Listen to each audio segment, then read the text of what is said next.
CCTV footage দেখিয়ে Mona Lisa আর মুক্তার মুখোশ খুলে দিল কম্পাস। হ্যাঁ বন্ধুরা, ঠিক এমনটাই দেখতে চলেছি আমরা কম্পাস ধারাবাহিকের আগামী পর্বে।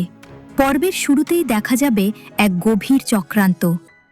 কম্পাসকে ফাঁসানোর জন্য মুক্তা, মাহি আর মোনালিসা মিলে তৈরি করে এক জঘন্য ফাঁদ। খুব গোপনে মাহি রশ্মিকার ফোন থেকে কম্পাসের মোবাইলে একটি মেসেজ পাঠায়। সেই মেসেজ দেখে সরল বিশ্বাসে কম্পাস যখন রশ্মিকার ঘরে ছুটে যায়, ঠিক সেই সুযোগেই বিহানের ঘরে ঢুকে পড়ে মোনালিসা আর অরিদ। এরপর তারা ইচ্ছে করেই এমন এক পরিস্থিতির সৃষ্টি করে যাতে সমস্ত দোষ কম্পাসের ওপর এসে পড়ে। তাদের চিৎকার চেঁচামেচিতে বাড়ির সবাই জড়ো হয়ে যায় এবং মুহূর্তের মধ্যেই শুরু হয়ে যায় এক হুলুস্থুল কাণ্ড। সবার সামনে মাহি, মুক্তা আর মোনালিসা একযোগে কম্পাসকেই দোষী সাব্যস্ত করতে থাকে। কিন্তু ঋতুজা খুব সহজেই বুঝে যায় এটা আসলে ওদের সাজানো নাটক।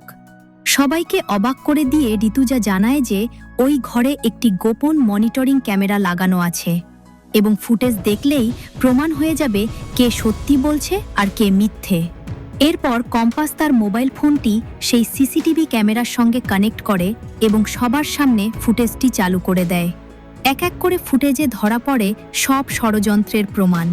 আর মুহূর্তের মধ্যেই মোনালিসা, মুক্তা আর মাহির আসল মুখোশ খুলে যায় সবার সামনে। কম্পাস প্রমাণ করে দেয় সে সম্পূর্ণ নির্দোষ। এখন দেখার বিষয় এই ভয়ঙ্কর সত্য প্রকাশের পর ষড়যন্ত্রকারীদের ভাগ্যে ঠিক কী অপেক্ষা করছে।